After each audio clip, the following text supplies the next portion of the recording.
Hi everybody, and welcome back to the Daily 3D Print. This is going to be a part 2 tutorial of the section plane that I showed on yesterday. And it's going to be about placing multiple section planes this time, not just one. The first step is to make sure you select all the geometry and make sure it's in a group. This was already a group, but if I do explode, just to show you, right click, make group. Take my first section plane, which is over here on the left. I want to lock it in like this so-called plan view, which is on the blue axis. So if I click on the up arrow, now it's locked, and then I'm going to place it somewhere around there. I don't need to change the name, it's okay for me, this one, so I'll just choose OK. So there, like the last tutorial, we got the same section plane in the plan view.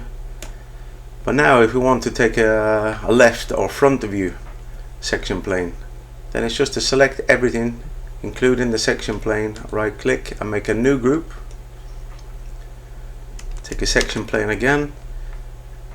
And you see when I hold it in close proximity of a surface, it flips round, and I want to lock it really into the left view. So I take the right arrow key, and then I'm going to place it wherever I like, around here maybe, and then press OK. So there I've got two section planes, so I can see into my model from multiple views now, the top view and then from the left.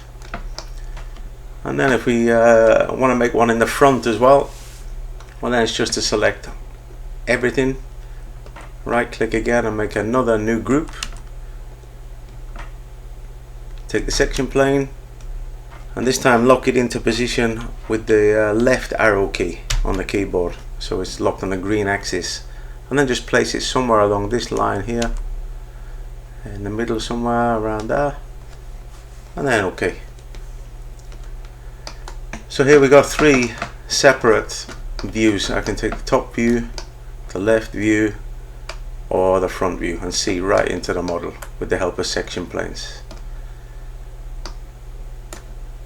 So that's all I'm going to show for today. So thanks for watching. Don't forget to hit the thumbs up button and subscribe to the channel if you haven't already, and I'll see you next time for more tips and tricks in SketchUp.